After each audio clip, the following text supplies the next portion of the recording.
Hey Coconuts, welcome back to the channel. Thank you once again for stopping by. Today we're taking a look at some gameplay of Dragon Age the Veilguard. 22 minutes of gameplay. It's premiering right now. I'm actually got like big hype for this game. Looking forward to it. Can't wait for it to be released. Checking out this gameplay. Let's see how it is. But before I start this video, don't forget to drop a like and a subscribe. Let's get into the reaction.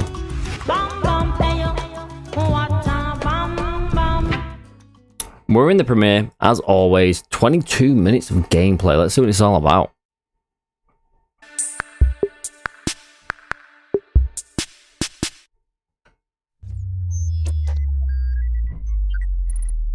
IGN first. Okay. What's up, everybody? I'm Kat Bailey, and this is our extended look at Dragon Age the Veilguard's gameplay. I'm here with BioWare lead developers Corinne Bush and John Epler. Corinne, what are we looking at today? Hey y'all, so today we're going to be helping out one of our companions, Davrin. This is part of his personal arc to rescue the griffins long thought extinct.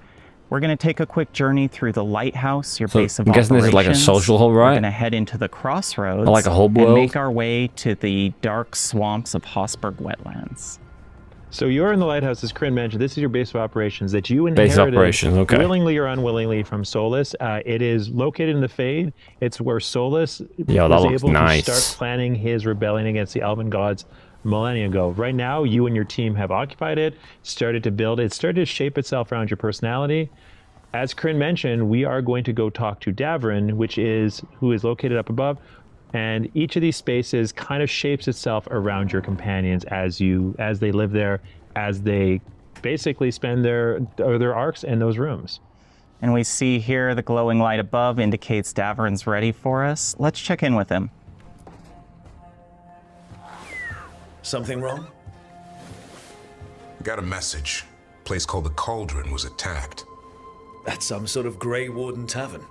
It's a secret Warden readout. No idea what goes on there.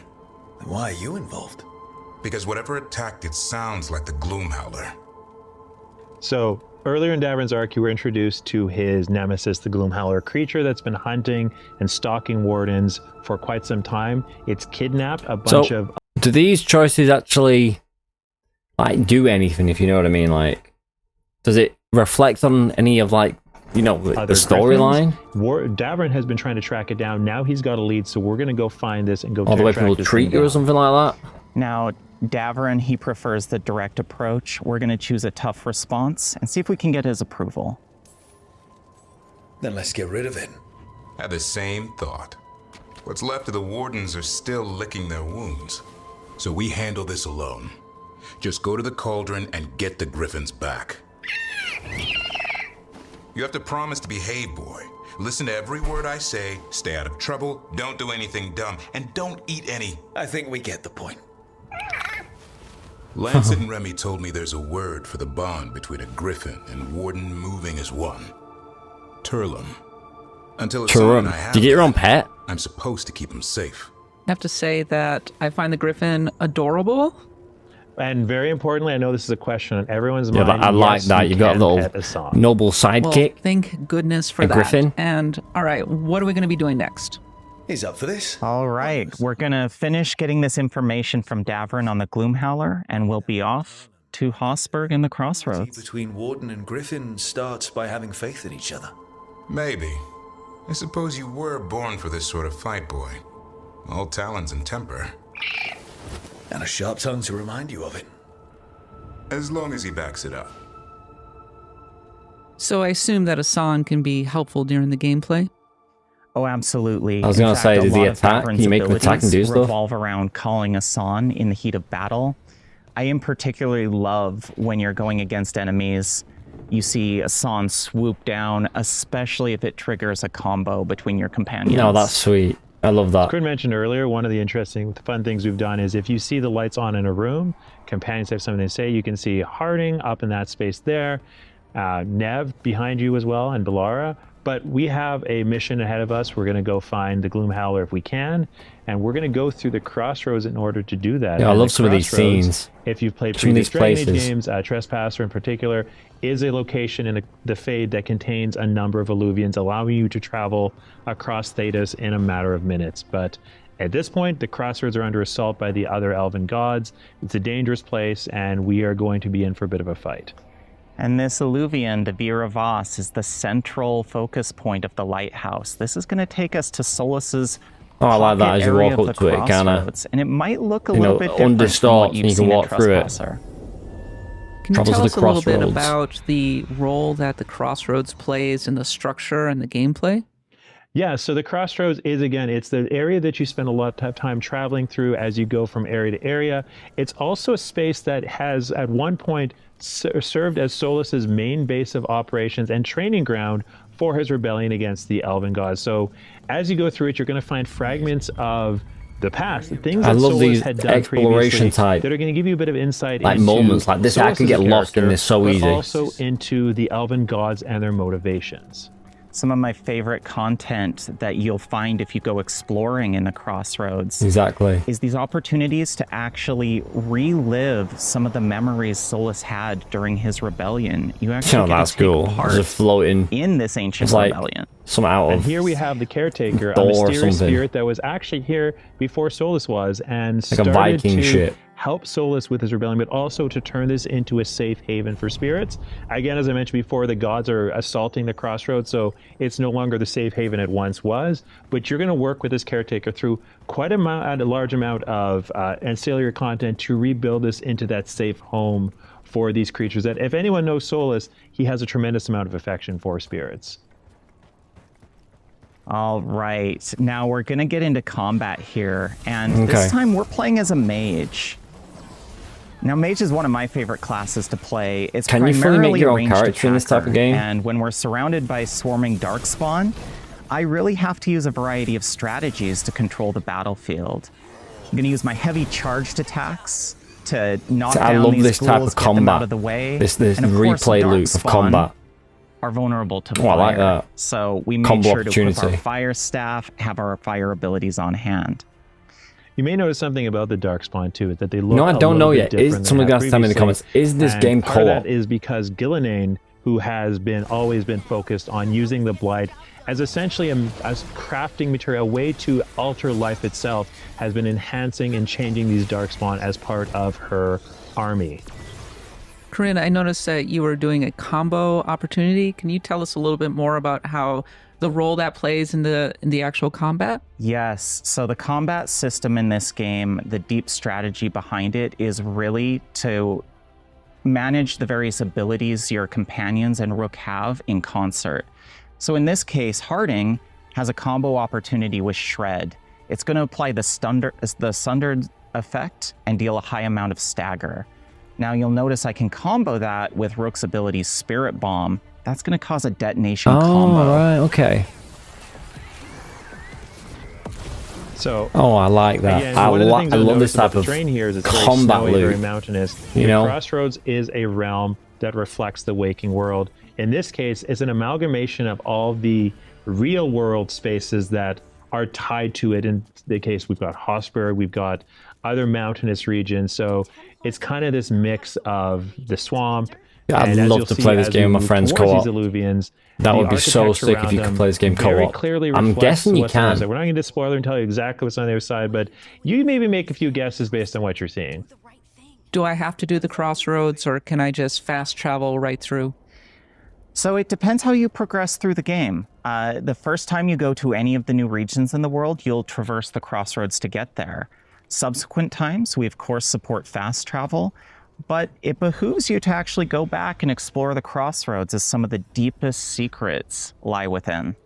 So now you're in Hosberg Wetlands. It's an area that has been almost completely consumed by the Blight. The Grey Wardens have set up an outpost here. Again, if you know anything about the Grey Wardens, they fight the Blight anywhere they see it. And you know what? In a world like this, I could just walk around, just walk, like not even do anything, just walk and enjoy the scenery and really fall into the world. Shop in this place called Lavendel, and you are here to work with them, help them out, and help them find an answer to the questions about the Blight that they're asking.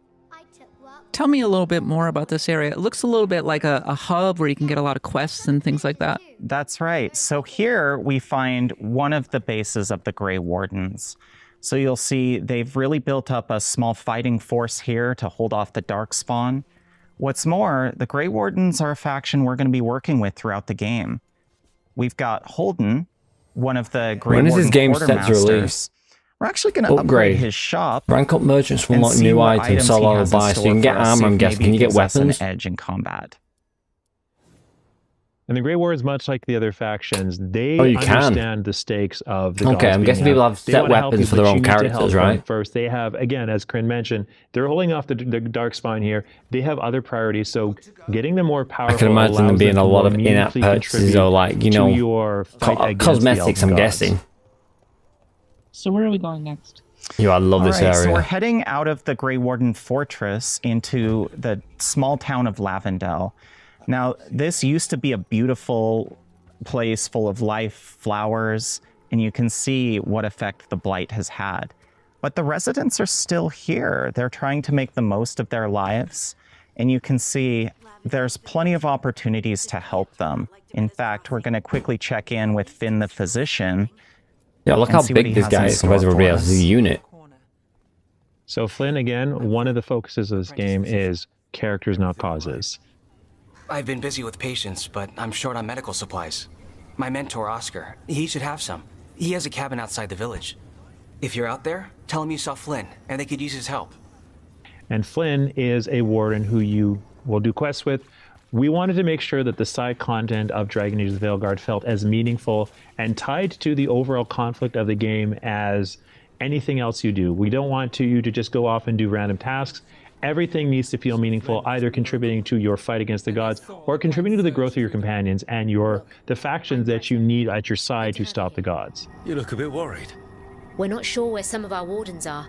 Beckett and a few others. So that's good. So they're not just meaningless side quests, they actually have meaning. Whether that's actually going to be true or not, we'll have to see when the game comes out. Helped hard, and I hope they're okay. I mean, I hear a lot of games that say, like, oh yeah, this means something, your choices mean something. It doesn't really mean anything. But we're here to help Davrin, so we're going to make our way through the perils of Hosberg and try to get to this Warden Fortress of the Cauldron.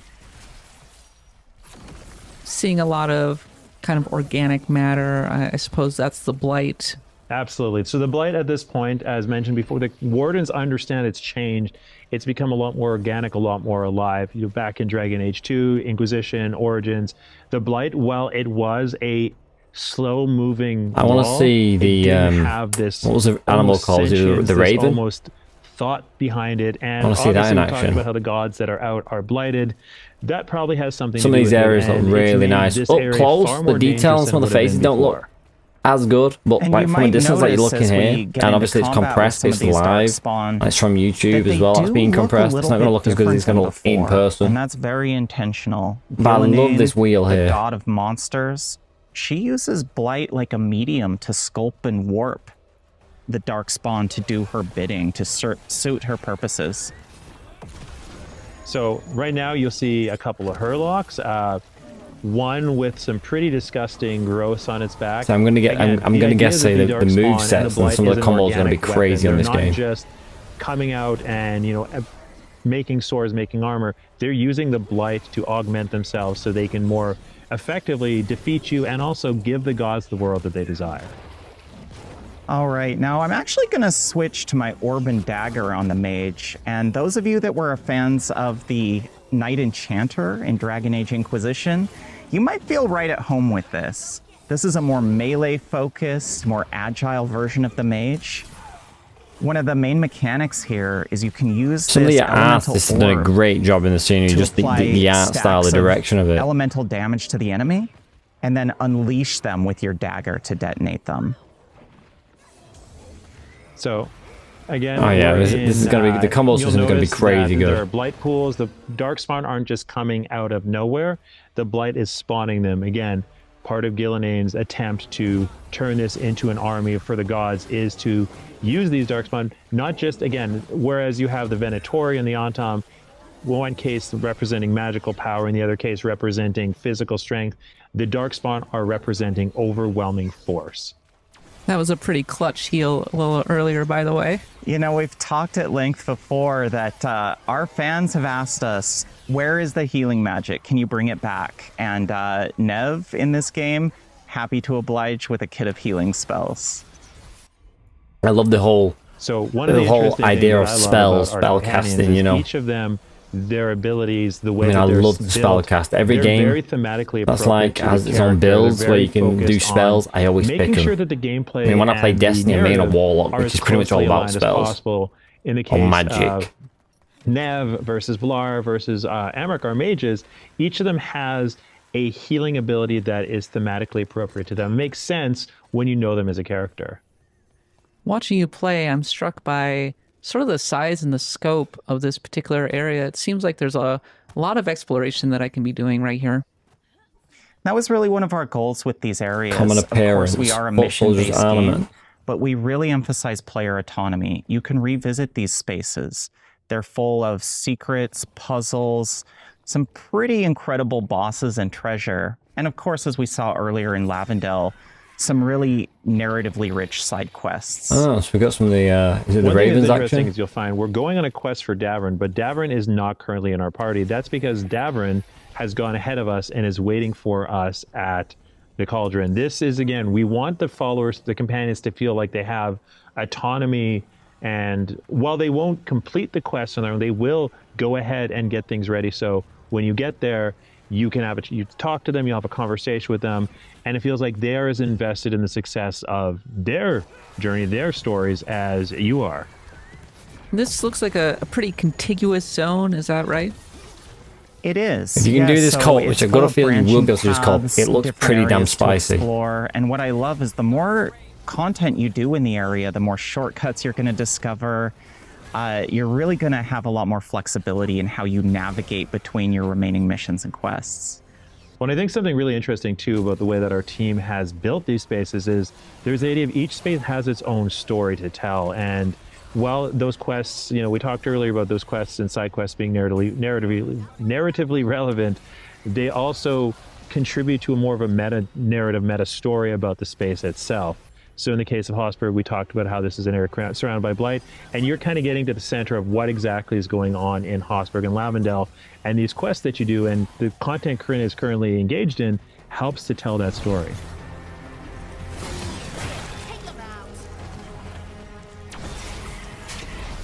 All right, we can see our companions are up here attacking this dark spawn on their own. Let's give them a quick hand.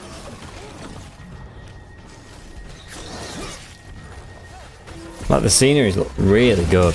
Like just the way they're laid out.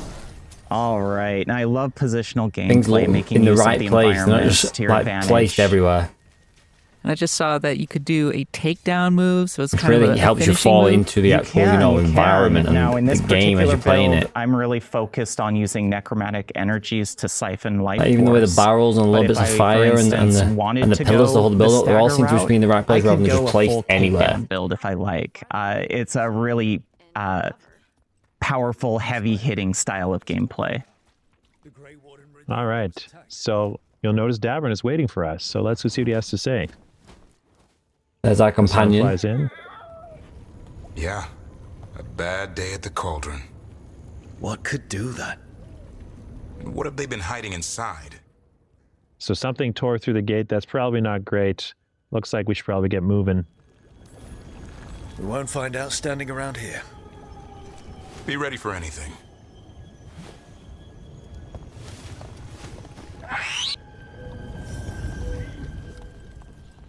So because we don't have Davrin in our party, he's going to move ahead and wait for us while we bring Nev and Harding along to clear a path for ourselves to find Davrin and get to where he is. So you send your bird to do those talk a little little bit things. about how Nev and Harding sort of synergize during the combat? Yeah, so Nev and Harding, Nev is a mage, Harding is a rogue, and each of the classes, and you can build a party entirely of one class if you want, but the idea is that the classes synergize and they can set up and detonate each other's abilities in a very that'd be good. A way. full squad, because all you their have own a lot classes. of freedom in how you build your character, you can, again, as said, you can have all rogue party, all mage party, all warrior party, and it still works. But in this case, Nev and Harding are very effective at setting up and detonating, in this case, as Corinne's going to show. So we're in danger here, and this is really what I love about the tactical layer of combat. If you get in that clutch situation where you've got this devastating incoming attack, great time to pause gameplay, weigh your options. And in this case, I'm going to go back to our combo here and see if I can just quickly get out of the way. That's pretty cool. That's pretty cool. You can see I've applied siphoning to these enemies, so I'm actually going to be leeching their health when I use my Mage Beam. Now you'll notice there's blight boils throughout the area, and that's part of our philosophy on the combat encounters. If I don't destroy these blight boils, ghouls are going to continue to emerge. So I'm really focused on what targets do I take down first. This enemy is a little bit weaker. I think I'm going to have my companions focus on them while I deal with this grenadier that's given me some problem. Yeah, I will say, and that's, no, I'm not on the stick. Kryn is much better at this game than I am, and you say that? Well, most of the time, yes, 100%. But, my guy, you need to heal, bro. You need to heal. Each enemy, again, really leaning into the organic. What I love about the grenadiers is they basically rip off pieces of themselves. He's got no health left. He's gonna die. Explode as blight, and again, really leaning to the idea that the blight is organic and disgusting. One thing that I'm noticing is that the combat encounters can get pretty intense. You end up fighting a lot of different enemies. You can absolutely die if you're not careful. My guy's life down as again. We mentioned earlier, this is well into the game, so combat. Okay, I was gonna say this is like an introductory mission. And it really shows the importance. This game pretty damn slam. Must be high level combat right here. And looking for those synergies and combos. Now this is interesting. We just went down. It did die. We built our companions to be able to come to our aid. So we're actually going to use a revive here. And Nev to the rescue. And as Corinne mentioned, this is later in the game, and Hossberg itself is what I would consider a later game area, and the encounters are a little bit more challenging. It's a more dangerous space. This shows up in the encounters. My body was getting destroyed then. The visuals, the storytelling here. This is a place that you don't want to be. You don't want to be in Hossberg. It is full of darkspawn, full of blight, and generally not a pleasant place to be. Yeah, the scenery is great though. Well, we'll be able to explore more of the Cauldron when Dragon Age: The Veilguard comes out on October 31st. In the meantime, we are going to be continuing on with our IGN First coverage of Dragon Age for the rest of September. And for everything that's great about games and RPGs, keep it locked.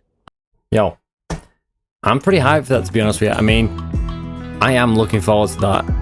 These types of games, especially exploration, the scenery look really good, and if you can play with your friends, which I'm 99% sure it's co-op as well, hitting combos together, picking your own character, hitting the right build, it's going to be pretty damn exciting, and it looked pretty tough. It didn't look like an easy walk in the park, and that was 22 minutes of gameplay. Obviously, it's more into the later. You could clearly see he was struggling. He kept, well, he didn't keep dying, but he was close to dying a few times until he did actually die and get a revive. But it looked pretty damn good to me. I mean, please let me know what you thought about this 22 minutes gameplay in the comment section below. Thank you guys for watching with me, and I'll see you awesome people in the next one. Peace.